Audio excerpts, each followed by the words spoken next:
Hello दोस्तों, आप सभी का दिल से स्वागत है इस चैनल पर। और आज हम कंटिन्यू करेंगे वेगाबॉन्ड मांगा का कोजीरो आर्क चैप्टर 143 द कानेमाकी डोजो से। इस अमेजिंग मांगा को लिखा है ताकेहिको इनो ने। दोस्तों, अगर आप चैनल पर नए हैं तो वेगाबॉन्ड मांगा की वीडियोस का लिंक नीचे डिस्क्रिप्शन पर है, जहां से आप इस मांगा के वीडियोस को देख स्टोरी आर्क को समझ सकते हैं। चैप्टर 143 की शुरुआत होती है एक साल बाद से। कानेमाकी जिसाई का चुजोरियो स्कूल अब चल पड़ा है। वो अब बच्चों को सेल्फ डिफेंस के लिए स्वॉर्ड चलाना सिखाने लगे हैं, जिसे कोजीरो बड़ी इंटरेस्ट से देख रहा है। लेकिन कानेमाकी उसे ये नहीं सिखाना चाहते, इसलिए वो उसे वहां से चले जाने के लिए इशारा करते हैं और कोजीरो बेमन से पानी में कूद वहां से तैरता हुआ चला जाता है। तेनकी भी उनके पास ही सीख रहा है, जिसमें वो पहले से अच्छा कर रहा है और आसानी से अपने साथी स्टूडेंट को हरा रहा है, जिसकी कमियों को समय समय पर कानेमाकी भी तराश रहे हैं। अब भी उसके चेहरे पर फूलों के दिए निशान हैं और तो और उसके स्ट्रॉन्ग बनने की ख्वाहिश और भी स्ट्रॉन्ग है। कोजीरो और तेनकी की दोस्ती अभी भी कायम है, इसलिए क्लास के बाद जब भी उन्हें मौका मिलता है वो आपस में स्वॉर्ड प्रैक्टिस करते हैं। तेनकी पहले कभी कोजीरो को नहीं हरा पाया और आज भी उसकी कोजीरो को हराने की एक और कोशिश है, लेकिन कोजीरो भी पहले से तेज हो चुका है, जो तेनकी भी देख सकता है। और आज उसकी एक और कोशिश बेकार हो जाती है। इस बार भी कोजीरो ही जीत जाता है। तेनकी आसानी से किसी भी एडल्ट को हरा सकता है, लेकिन वो अब भी कोजीरो को हरा नहीं सकता, इवन एक हिट भी नहीं। आखिर वो कैसे सब देख लेता है, जैसे कि वो स्वॉर्ड के परे देख रहा हो। कानेमाकी के हाथ पहले से कमजोर हैं, जो क्यूसाकी भी देख सकता है। बजाय इसके वो कानेमाकी के गांव वालों और उसकी बेटी को बचाने के एहसान को अब तक भूला नहीं है। उन्होंने इसके लिए अपना हाथ कुर्बान कर दिया है। वहीं क्यूसाकी की बेटी ओरिन पहले से ज्यादा जवान हो गई है, जैसे कानेमाकी के लिए ये कल ही की बात हो। वहां से वो अपने घर की ओर चले जाते हैं, जहाँ घर के दरवाजे पर उन्हें कोजीरो उनका इंतजार करते हुए मिलता है, जैसे कि वो कानेमाकी से ट्रेनिंग चाह रहा हो। लेकिन कानेमाकी उसे ये नहीं सिखाना चाहते। उन्होंने पहले ही डिसाइड कर लिया था। उन्होंने देखा था कि कैसे उसने फूडो की बॉडी में किस तरह से हमला किया था। उसके अंदर एक बीस्ट है जिसे वो और बढ़ने नहीं दे सकते।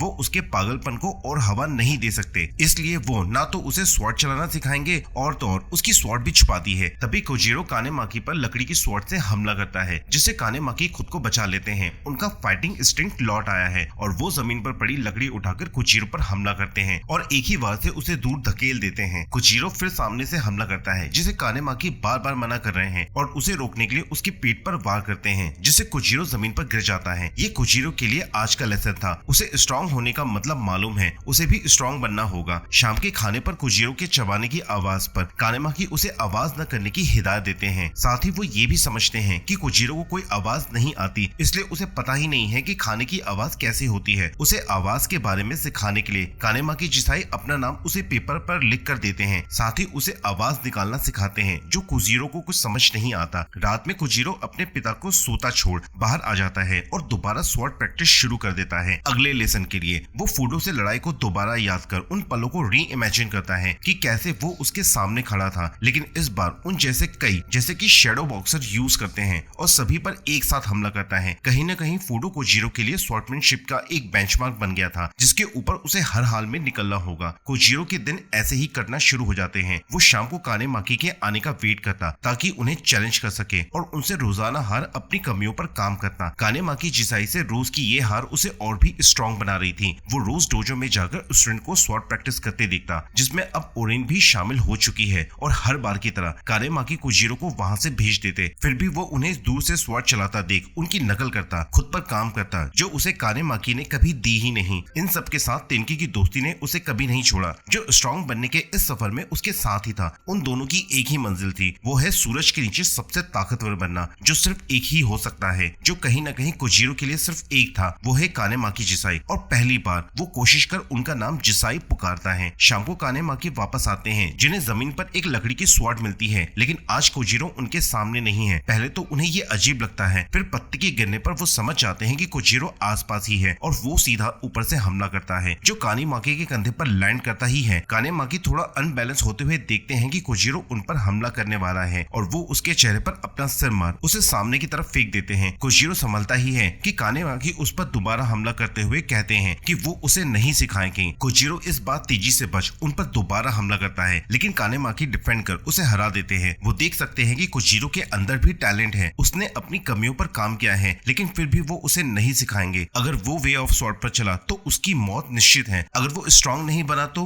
वो अपने बच्चे की मौत कैसे देख सकते हैं। और इसी तरह कई दिन बीत जाते हैं, जो सालों में बदल जाते हैं। कानेमाकी पहले से बूढ़े हो चुके हैं और उनका इंतजार हर रोज कोजीरो करता है। वो भी अब पहले से बड़ा हो चुका है। कानेमाकी से वही उम्मीद, कानेमाकी का वही मना करना, कानेमाकी को फिर वही चैलेंज करना जो उसके नए लेसन की नींव रखेगा। कुछ दिनों बाद गांव से कुछ सोल्जर्स निकलते हैं जिन्हें देख गांव वालों को समझ आता है कि वो लोग युद्ध के लिए जा रहे हैं, वो भी इस हार्वेस्टिंग के मौसम में। अगर ये बड़ा युद्ध हुआ तब तो उन्हें बहुत से सोल्जर्स की जरूरत होगी, जिसमें शायद किसानों को भी भर्ती किया जाएगा। उन्होंने सुना है कि ये लड़ाई एचिजन के लॉर्ड्स और कागा के बीच होने वाली है। ये लड़ाई आगे चलकर सिविल वॉर ही बनेगा, इसलिए वो लोग खुद से ही आगे बढ़ रहे हैं ताकि पहले से ही अपना साइड ले ले। गांव वालों को कोई आइडिया नहीं है कि उनके गांव किस तरफ होने वाला है, लेकिन अभी के लिए सिर्फ मुसीबत ही है। वो सोल्जर्स तिनकी और कुजीरो के सामने से भी गुजरते हैं। तिनकी भी समझ जाता है कि सिविल वॉर शुरू होने वाला है और वो भी इस वार में जाना चाहता है, इसलिए कुजीरो से इसके बारे में पूछता है, जिसके लिए वो कुजीरो को लिखकर बताता है, जिसके बारे में कुजीरो को अभी कोई आइडिया नहीं है क्योंकि उसकी जिंदगी इस गांव में ही बीती है। वो भी सीमित लिखावट के साथ ही तिनकी उन सोल्जर्स को आवाज देता है खुद को ले चलने के लिए, लेकिन वो जा चुके हैं। कुजीरो भी तुरंत ही कूद पड़ता है क्योंकि अब समय है उनकी स्वॉर्ड प्रैक्टिस का। तिनकी को याद आता है कि कानेमाकी ने उसे सिखाया था सिर्फ स्पीड पर ही डिपेंड होने की जरूरत नहीं है, ये खतरनाक हो सकता है। उसे अब कदमों पर भी ध्यान देना होगा, जमीन से जुड़ना होगा, उसकी स्पीड पर डिपेंड रहना उसे फंडामेंटल से दूर कर रहा है। उसे खुद को धरती के साथ एक करना होगा और वो खुद को कानेमाकी का नंबर 1 स्टूडेंट समझते हुए कुजीरो को दोबारा लड़ाई की चुनौती देता है। तिनकी सीधे जाकर कुजीरो पर हमला करता है, जिससे आसानी से बचते हुए कुजीरो उसके रिब्स पर हमला करता है। कुजीरो ने फिर उसे आसानी से हरा दिया, जो अब तक उसकी समझ में नहीं आया कि वो कैसे ये सब कर लेता है। शाम तक बारिश शुरू हो जाती है। कानेमाकी अभी तक नहीं आए हैं, ये शायद वो छुपे हुए हैं। कुजीरो उन्हें ढूंढने की कोशिश करता है। कानेमाकी भी वहाँ छुपे हुए ये सब देख रहे हैं। ये उनके लिए भी मुश्किल है। तेज बारिश के चलते वो कुछ भी सुन नहीं पा रहे हैं, ना ही उसकी सांसें, ना उसके कदमों की आवाज। वो ऐसी सिचुएशन में लड़ना नहीं चाहते। कुजीरो भी इन्हीं मुश्किलों से गुजर रहा है। ये कुजीरो के लिए आम दिनों की तरह ही है। वो कुजीरो को समझाना चाह रहे हैं कि इसलिए ही वे ऑफ स्वॉर्ड खतरनाक होता है। वो कुजीरो पर हमला करने के इरादे से बढ़ते हैं। ये कितना बेवकूफी भरा और जोखिम भरा है कि तभी एक पक्षी की हलचल भाप कुजीरो पलटता ही है। कानेमाकी को इसका विश्वास नहीं होता और तुरंत ही कुजीरो उनके वारों को डिफेंड कर लेता है, लेकिन कानेमाकी ने मुंह में पानी भर रखा है जो वो सीधे कुजीरो की आंख में थूक देते हैं। इससे कुजीरो की आंख बंद हो जाती है और इसका फायदा उठाकर कानेमाकी उसे हरा देते हैं। वो उसे दोबारा कहते हैं कि मैं तुम्हें नहीं सिखाऊंगा। लड़ाई के दौरान कुजीरो के साथ कुछ भी हो सकता है, उसका देखना बंद हो सकता है, चाहे धूल, पसीना, पानी, कीड़े या एक सुई हो। इवन सूरज की किरणें भी ये कर सकती हैं। कोई भी योद्धा इसका फायदा तो उठाएगा ही और फिर तुम मारे जा सकते हो, इसलिए वे ऑफ स्वॉर्ड को छोड़ दो। इसी रात समंदर किनारे एक भेड़िया घूम रहा होता है कि अचानक ही उसे खतरा महसूस होता है। ये खतरा है कुजीरो, जो रात में भी स्वॉर्ड प्रैक्टिस कर रहा है और इस खतरे से वो भेड़िया भाग जाता है। यही है वो कुजीरो जो हर रात अपनी कमियों पर काम कर खुद को तराश रहा है। कुछ दूर जाकर वो भेड़िया दोबारा पलट कर देखता है कि कुजीरो अब पानी पर प्रैक्टिस कर रहा है। वो सिर्फ अंधेरे में यूं ही तलवार नहीं चला रहा है, बल्कि वो शेडो फाइट कर रहा है और उसका सामना इस बार कईयों फूडों से एक साथ हुआ है। अपनी हर वार में वो हर मुमकिन खतरे से लड़ रहा है। हमला कहीं से भी हो सकता है, उसके लिए एक जगह खड़ा होना खतरनाक हो सकता है। ये शेडो फाइटिंग कितनी खतरनाक हो रही है ये तो उसके प्रैक्टिस की इंटेंसिटी से ही पता चल रहा है। और उसके किए हर बार उस भेड़िए के अलावा किसी और को भी डिस्टर्ब कर रहे हैं, जो है कानेमाकी जिसाई का पिछला स्टूडेंट इत्तो इत्तोसाई। वो पास ही पत्थरों के पास सोने की कोशिश कर रहा है, लेकिन कुजीरो की वजह से सो नहीं पा रहा है। प्रैक्टिस के बाद कुजीरो वहाँ बैठा रेस्ट कर ही रहा होता है, जिसे दूर से इत्तोसाई भी देख रहे हैं। कुजीरो खुद को ठंडा कर अपने सेंसेस पर काम कर रहा है, जिसे दूर से इत्तोसाई देख रहे हैं। उसे याद आता है कि ये तो वही बच्चा है, ससाकी का बेटा कुजीरो। वो उसकी प्रैक्टिस देखकर इम्प्रेस्ड है। कानेमाकी ने उसकी अच्छी परवरिश की है। वहीं सुबह के होते हैं गांव में हलचल है। कुछ लोग वहां से गुजरते हुए बात कर रहे हैं कि पास के गांव अकीहा से दर्जन भर लोगों को युद्ध के लिए चुना गया है। आखिरकार ग्रेट वॉर पास आ ही गया है। उन्हें यकीन है कि जल्द ही ऑफिशियल लोग आसपास होंगे।